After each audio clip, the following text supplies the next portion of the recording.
सोलापूर शहर हद्दोड भागामध्ये शांतीनगर या भागामध्ये जनलक्ष्मी ह्या बचत गटाच्या लोकांनी येऊन बॉन्सरना घेऊन येऊन त्या घरात घुसून त्या लोकांना मारहाण केलेली आहे। सर्व रुग्ण या ठिकाणी सिव्हिलला दाखल झाल्यात। अतिशय दुर्घटना घडलेली म्हणजे वाईट दुर्घटना आहे, कारण कुठल्या बँकवाला सुद्धा अशी कारवाई करत नाही, पण एका प्रायव्हेट फायनान्सनी दादागिरी करून त्या लोकांना मारहाण केलेली आहे। त्या घरात एक मयत झाली बाई, त्या मयतचे पैसे अजून भरले का नाही, दाखला अजून त्याला मृतकला नाही मिळाला म्हणून ते मृत्यू दाखला नाही मिळू दे, पैसे तू भर म्हणून त्या घरात शिरून मारहाण केलेली आहे।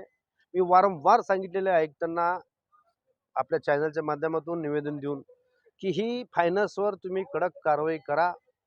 अनेक लोक आत्महत्या केल्यात, किती तर महिला आत्महत्या केल्या त्या फायनान्समुळं, पुरुष आत्महत्या केल्यात।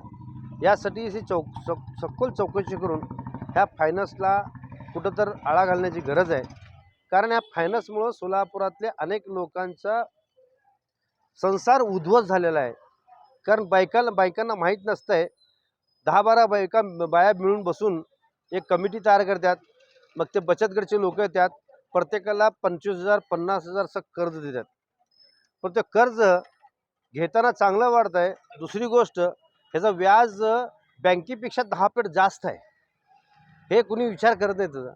यासाठी या सोलापूर शहरातल्या लोकांवर अन्याय व्हायला आहे, यासाठी हे बचत गट कुठंतरी बंद व्हायला पाहिजे अशी माझी मागणी आहे।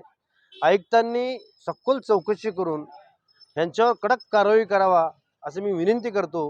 हे MIDC पोलिसांच्या हद्दीत आहे।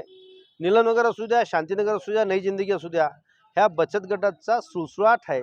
यासाठी हे कुठल्या कंपनीचे बचत गट आहे हे अजून कुणाला माहीत नाही, फक्त प्रायव्हेट लोक येतात, दादागिरी करतात, घरात शिरून मारहाण करतात, म्हणजे किती इंची मजल आहे सांगा। यासाठी मी विनंती करतो आयुक्तांना की ह्यांच्यावर कडक कारवाई करावा, अजून हे बचत गट कुठेतरी बंद करावा अशी माझी मागणी आहे।